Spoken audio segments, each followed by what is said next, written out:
Bon, je vais vous faire une petite vidéo. Je vais vous présenter quelques championnats de la saison 2017 en pickback.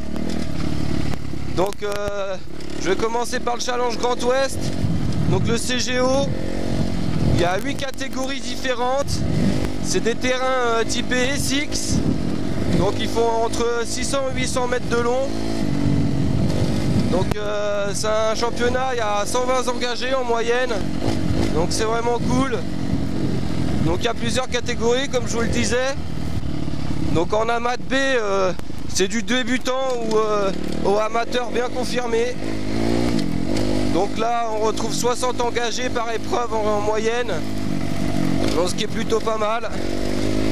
Ils font 3 séries de 20 pilotes et ils prennent les 6 premiers de chaque série sur un cumul de 3 manches pour faire une finale de 18 pilotes.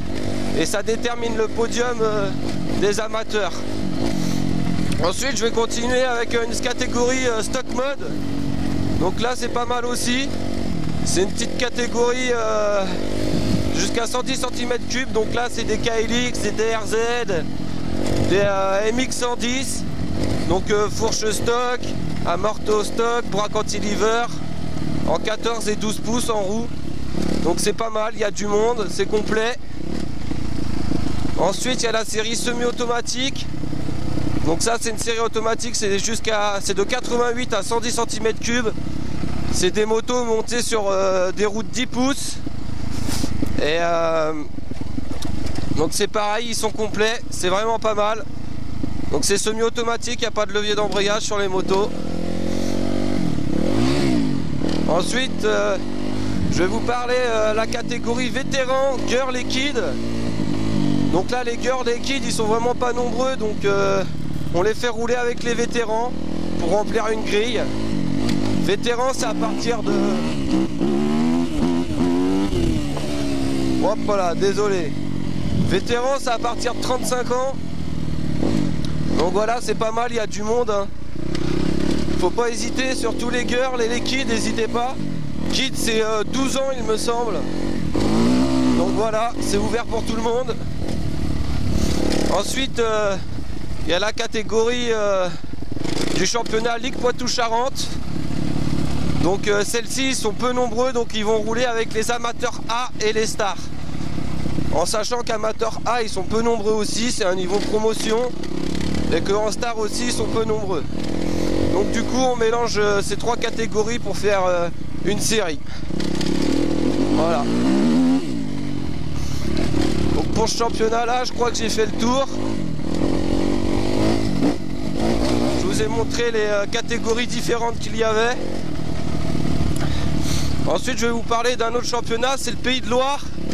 Donc là c'est vraiment pas mal, car ça fait 2 ans qu'il n'existe plus.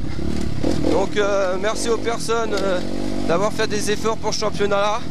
Donc il y aura 7 courses, à savoir que sur ces 7 courses il y en a 3 qui sont greffées au CGO, 3 qui sont greffées au championnat de Bretagne et une AMX, je sais plus où c'est. Donc voilà, donc c'est un championnat, c'est un appoint on va dire. Mais bon c'est pas mal, faut s'engager. Ensuite je vais vous parler du championnat de Bretagne. Donc là aussi c'est plutôt cool parce que l'année dernière il était inexistant. Il n'y avait que 2 manches. Donc bon bah c'était pas évident, des prairies en plus. Donc cette année il y aura 7 courses, donc ça c'est vraiment cool. Donc les terrains c'est typé MX sur les terrains de la Ligue Bretagne. Ou sinon c'est de la prairie. Donc la prairie c'est des champs. La prairie c'est des champs avec un tracé. Et puis tu roules, c'est que du gaz, c'est beaucoup de vitesse. Bon c'est pas mal mais bon, c'est pas un terrain de cross quoi. Donc voilà pour le championnat de Bretagne. Assez à savoir, en général il y a entre 60 et 70 engagés. Donc c'est vraiment pas mal. Donc c'est pareil. Ils font 3 séries. Ils prennent les 7 meilleurs premiers chronos de chaque série il me semble. Et du coup ça donne la manche qualif. Sinon tous les autres et les hors-league ils sont en non qualifiés. Donc c'est dommage pour les hors-league qui se qualifient. Ils roulent avec les non qualifiés. Voilà, c'est juste ça l'inconvénient du championnat. Sinon après je vais vous parler un petit championnat que je connais pas. C'est le championnat normand, j'aimerais bien le faire. Donc le trophée Normandie. Donc il y a 11 courses cette année, c'est vraiment énorme. Donc c'est vraiment cool pour tous ceux qui sont de la région. Je sais que c'est pareil, les terrains c'est typé MX et prairie. Donc voilà, il y a quoi se faire plaisir aussi dans ce championnat là. Ensuite il y en a un autre petit, le championnat de Bourgogne. Donc là il y a 3 courses seulement. Il y aura une course MX et 2 courses sur prairie. Donc voilà.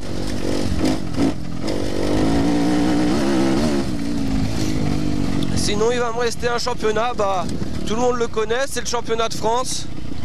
Donc là c'est pareil, plusieurs catégories. Cette année ils ont mis 2 catégories vétérans. Ça regroupe 2 portions d'âge. Donc voilà, ensuite bon bah il y a les kids, il y a la catégorie girl. Et puis bien évidemment star, amateur. Alors cette année non c'est pas star, c'est promotion. Vu que les stars ils sont pas assez nombreux, on a décidé de faire qu'une catégorie promotion. Donc voilà. Bon c'est un championnat qui est vraiment bien. Ce qui est dommage, il y a beaucoup de courses qui sont dans la région du sud. Donc c'est pas évident. C'est pas évident de faire un championnat entier si tu habites vers le nord ou en Bretagne. Tu traverses la France, tu te tapes des 6 heures de route. Niveau budget, c'est très compliqué aussi. C'est des week-ends très chers, avec l'essence, les péages, l'inscription à la course, l'hôtel s'il faut prendre son lundi. Enfin bref, c'est compliqué. Mais c'est un bon championnat. Donc voilà, j'espère avoir fait à peu près le tour. Pour tous ceux qui connaissent pas la Pitback, je vous invite à aller sur le Facebook. Et merci, à la prochaine.